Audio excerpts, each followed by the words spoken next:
Oh, hi! Oh my god! Hi, good morning! Hi! Alright, enough with that voice. Hi. Good morning, Juanalia. Um, I am.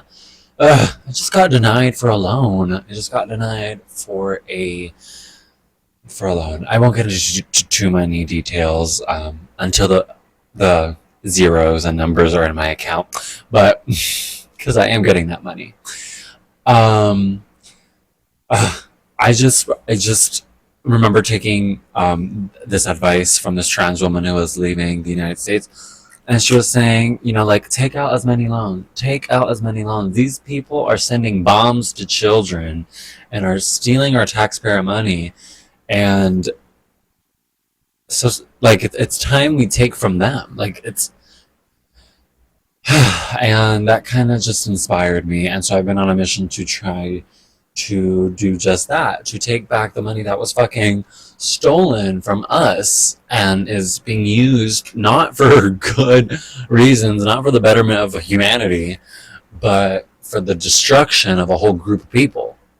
So take out as many loans. This is my horrible, great advice to you. Take out as many loans. This is me spreading and getting the ball moving. Take the loans out. Take it out, take it out, take it out. Do not pay taxes. Stop feeding the beast. Stop. But no, for real. Like,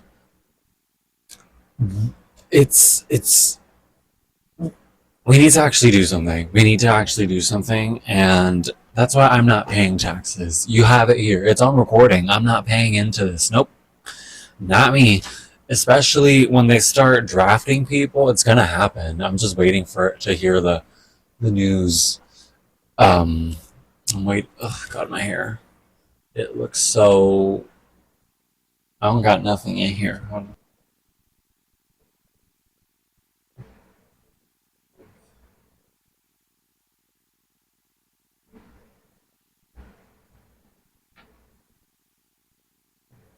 Alright, it's horrible.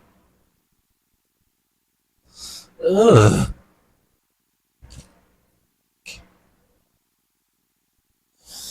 Literally looks the exact same. Um, Sorry. We need to stop feeding into the system, and we need to stop pretending that this is normal and that we can actually change things by keeping the system running. Like, no, shit needs to stop. Block a highway. Stop, like, an arterial road in your city. Like, we need to stop we need to start blocking things. Tie yourself around a tree, girl. Something.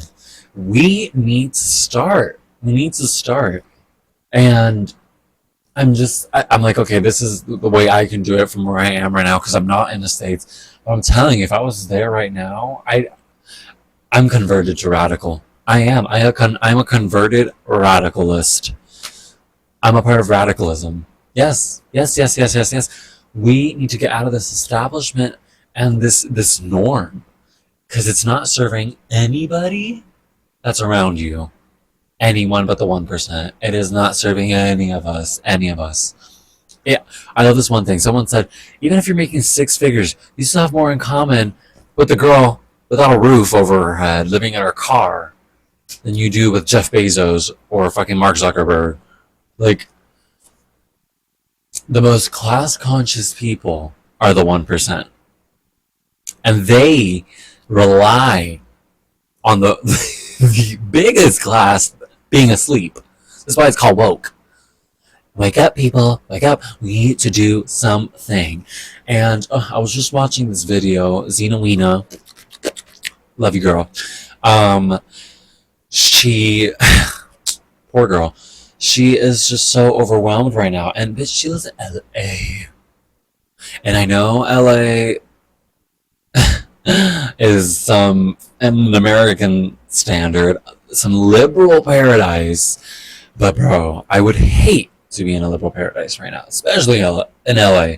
Like, it was already enough living in Chicago, and I love Chicago, but there are more leftists in Chicago. I feel like there are more leftists in the East than Chicago. I feel like California deep down, still, I mean, it's just a liberal space. Like, it's like these people will side with fascists and are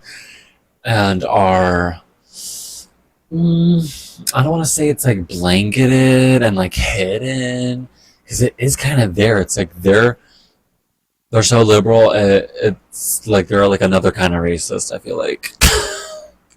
I really feel like the white people, like a white liberal, like Malcolm X was right. Like that is a black man's worst friend. Like that's worst enemy right there. Um, and I just feel for her. Like talking about this is what I was talking about. LA in the first place. She lives in LA, and she is just feeling a lot of despair right now because of the environment she's in, and also just on top of that, the internet environment, and uh, like it was just not her day. Let's just say it was just not her day. She filmed a video about it, and I commented and I was telling her like because it's a literacy problem too, like what we're facing right now, and this is worldwide, but especially in the United States. Like I see a lot more people here reading where I live in Spain than I've ever seen in the United States ever, ever. I've had more talks about books here with people than I've ever had in the United States. And of course, that is just the environment, but I'm just saying, I just think it's less common in the United States. I just think it's a lot less common. The illiteracy, and it's not just reading a book, like it's not just like, oh, can you read? It's like, no, can you comprehend and make conclusions for yourself? You know? So, yeah, it's tough being someone as bright as her in an environment like that because LA is on a whole other level. Oh my god, it's like yeah, these people are fine with you being gay. They don't care, but it's like what can you give me? And I was thinking about this earlier. Just in our culture, how like we're like time is money, and like what can you give me? And I feel sad. Like I know I just did that and that black scent. That was a black scent right there, but uh, especially in black communities, I'm like, I just hate to see it. I hate to see it in like culture like that, where it's like, um, what's that one song? Ain't nothing going on but the rent. Bill collectors at my door. What can you do for me? Hey! No romance without finance. No romance. Like that song, even though it is catchy, it's just I hate the capitalist nature of it. I really do. It's like once you start saying shit like that, you can't shake it. You can't shake it. So that's like I can't imagine for her being. Well, actually, I know she's from LA. Wait, I could be wrong. I'm going off of this information from her fucking bio. She's in Pennsylvania right now. I don't know where she is. I don't know where. All I know is that she's an African American, not an African American like generations here. Like I think her family's from Nigeria. Yeah, I don't know why I'm not. I'm just saying that. Okay, I know why I'm talking about her. Is because she is a person that I can see clearly another person because I hear it from my friends too who is suffering from the system that we're in right now, from the society that we're living in, and just the things we prioritize as people. It's so icky, nasty, and fail. It failed.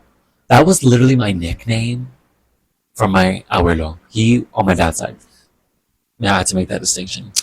He would call me fail. Yeah, fail. Right, look who's dead.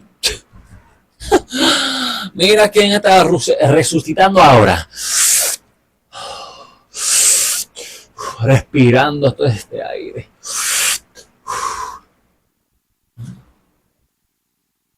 Yeah. I feel for people right now who feel overwhelmed and overstimulated with everything going on right now, because it's just so not normal, and it's horrible. I'm so ready and I'm so excited for the world that's to come. And I was just talking about this with my mom. Talk to your moms more. Like, please, if it's healthy, if it's healthy for you, if it's healthy or not. Like, please, don't be dumb. Um, but talk to your moms more. I am like talking to my mom about literally anything now. Anything.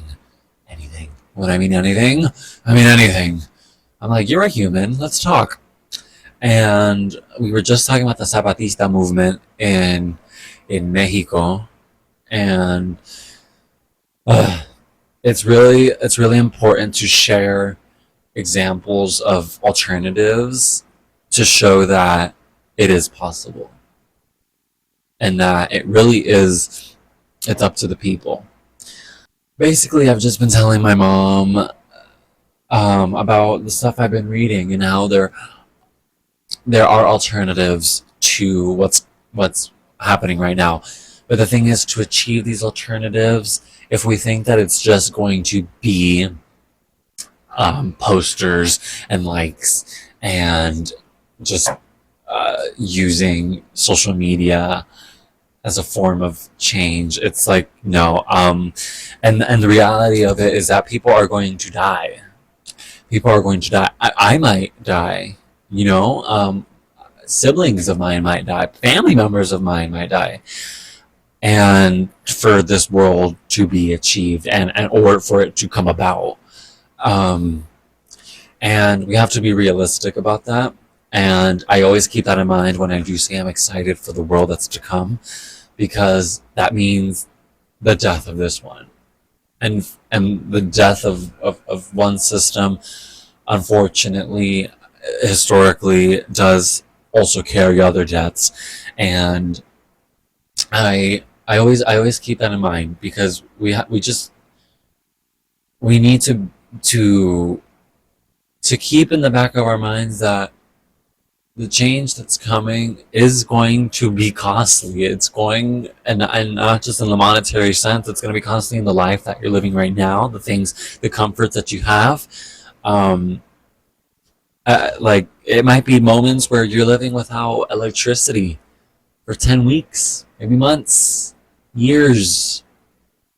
You know what I'm saying? Like, for things to change, it's going to get radical in here, but it's going to take all of us, and we have to keep our hope and just excitedness, I'd say, about that. So yeah, I've been talking to her about everything. I've been keeping it real. I think that's really good, because I feel like we're seeing each other outside of our roles as mom and son, but also as person, and as like, oh my god,